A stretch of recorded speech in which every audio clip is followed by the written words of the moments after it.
तो आज मैं आपको एक अनोखी रहस्यमय कहानी सुनाऊंगी। अगर आप चैनल पर नए हैं तो अभी सब्सक्राइब कर ले। यह मेरा दूसरा नया चैनल है ताकि और भी रहस्यमय कहानी सबसे पहले आप तक पहुंचे तथा कहानी पूरा देखे, क्योंकि अंत में एक अनोखा रहस्य छुपा है। धन्यवाद। तो सुनिए।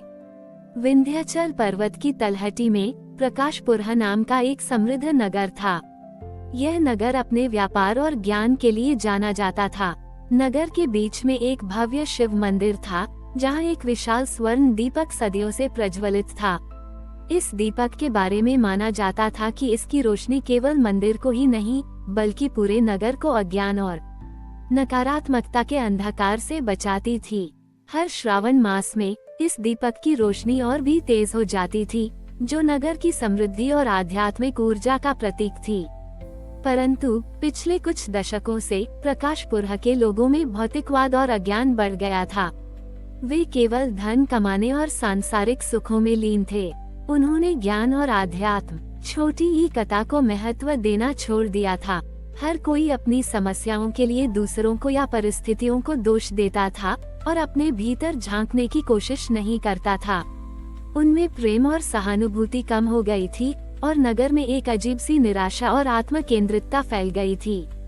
इस बदलती हुई मानसिकता का परिणाम ये हुआ कि मंदिर का स्वर्ण दीपक, जो कभी नगर को रोशन करता था, अब मंद पड़ता जा रहा था। उसकी लौ बहुत धीमी हो गई थी और वह कभी भी बुझ सकता था। नगर में रात के समय एक अजीब सा अंधेरा और भय छाने लगा था। व्यापारी चिंतित थे, क्योंकि उन्हें पता था कि दीपक का बुझना उनकी अपनी आध्यात्मिक कमी और शिवजी की नाराजगी का संकेत है। नगर में विमल नाम का एक युवक था। वह धनी और प्रभावशाली था, पर उसका मन भी नगर के अज्ञान और आंतरिक अंधकार से प्रभावित था। उसे लगता था कि वह अपनी समस्याओं को धन से सुलझा सकता है, पर उसे कभी सच्ची शांति नहीं मिलती थी। वह अक्सर अकेला रहता, अपने भीतर के खालीपन और उद्देश्यहीनता से जूझता रहता। उसका मन भी शिवजी की भक्ति से ज्यादा अपने भौतिक लाभ और सामाजिक प्रतिष्ठा पर केंद्रित था। श्रावण का महीना आया। स्वर्ण दीपक मुश्किल से टिमटिमा रहा था। मंदिर में उदासी थी और नगर में नकारात्मकता बढ़ रही थी। नगर के मुखिया और मंदिर के वृद्ध पुजारी, जो इस स्थिति से बहुत दुखी थे, उन्होंने विमल को अपने पास बुलाया। पुजारी ने शांत स्वर में कहा, विमल, ये स्वर्ण दीपक केवल सोने और तेल से नहीं जलता, ये भक्तों के भीतर के प्रेम और ज्ञान से प्रज्वलित होता है। आज यह मंद पड़ रहा है क्योंकि हमारे भीतर का दया और आध्यात्मिकता का तेल सूख गया है। शिव दीपक तभी फिर से चमकेगा जब तुम अपने भीतर के अज्ञान और स्वार्थ के अंधेरे को मिटाकर प्रेम और ज्ञान की लौ जगाओगे। पुजारी ने विमल को एक चुनौती दी। इस श्रावण में तुम्हें इस स्वर्ण दीपक को फिर से पूरी तरह प्रज्वलित करना होगा। तुम्हें इसके लिए कोई नया तेल नहीं लाना है, बल्कि अपने भीतर के लालच, अज्ञान और आत्म केंद्रितता के अंधकार को छोटी ईंट आकर शुद्ध भक्ति का अमृत बनाना होगा। ये तुम्हारा आत्म शुद्धि का तप होगा। याद रखना, जब तक तुम्हारे भीतर का अहंकार का आवरण नहीं हटेगा, नगर की ज्योति कभी फिर से नहीं चमकेगी। विमल ने चुनौती सुनी। उसे यह काम असंभव लगा।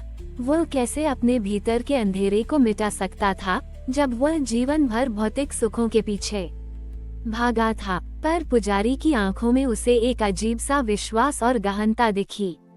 उसे अपने भीतर एक प्रेरणा महसूस हुई। उसने सोचा, ठीक है, मैं ये करके देखता हूँ। अगर मैं अपनी ज्योति जगा पाया तो शायद नगर को भी कुछ रोशनी मिले। उसने चुनौती स्वीकार कर ली, पर अभी भी उसके मन में संदेह और अपने धन के अभिमान की एक छोटी सी छाया थी। विमल ने चुनौती स्वीकार तो कर ली, पर अभी भी उसके मन में संदेह और अपने धन के अभिमान की एक छोटी सी छाया थी। अगले ही दिन से वो मंदिर में स्वर्ण दीपक के पास घंटों बिताने लगा। उसने व्यापार और सामाजिक गतिविधियों को छोड़ दिया। वो बस चुपचाप बैठा रहता, अपने भीतर के लालच, अज्ञान और आत्म केंद्रितता को देखने की कोशिश करता। उसे यह बहुत कठिन लगा। उसका मन हमेशा भौतिक सुखों और प्रतिष्ठा के विचारों में उलझा रहता था। उसे एहसास हुआ कि उसकी बाहरी चमक ही उसके भीतर अशांति का कारण थी। धीरे धीरे जैसे जैसे विमल हर दिन उस मंद होती ज्योति के पास ध्यान करता गया, उसे अपने भीतर के अंधकार का असली कारण समझ आने लगा। ये केवल धन कमाने की दौड़ नहीं थी, बल्कि दूसरों से ईर्ष्या और अपनी ही असुरक्षा का भय था। उसने स्वयं को इस अंतहीन दौड़ से मुक्त करने का निर्णय लिया। उसने अपनी दौलत का अहंकार छोड़ना शुरू किया और अपने मन से दूसरों के प्रति कठोरता और स्वार्थ को बाहर निकाला। उसने पाया कि जब वह केवल प्रेम और सेवा पर ध्यान केंद्रित करता था, तो उसका मन धीरे धीरे शांत होने लगता था। ये केवल बैठना नहीं, बल्कि अपने भीतर के अहंकार के आवरण को जलाना था। श्रावण का अंतिम सप्ताह चल रहा था। स्वर्ण दीपक की लौ लगभग बुझ चुकी थी और नगर में निराशा गहरी थी। एक रात जब पूरा नगर सोया हुआ था, विमल मंदिर में अकेला बैठा था। उसने अपनी आंखें बंद की और अपने भीतर के सबसे गहरे मौन में उतर गया। उसने अपने सारे लालच, अज्ञान और स्वार्थ को एक एक करके त्याग दिया, मानो उन्हें शिवजी के चरणों में अर्पित कर रहा हो।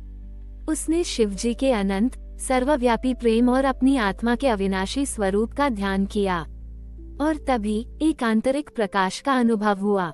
उसे अपने भीतर एक असीम करुणा, शांति और संपूर्णता की अनुभूति हुई।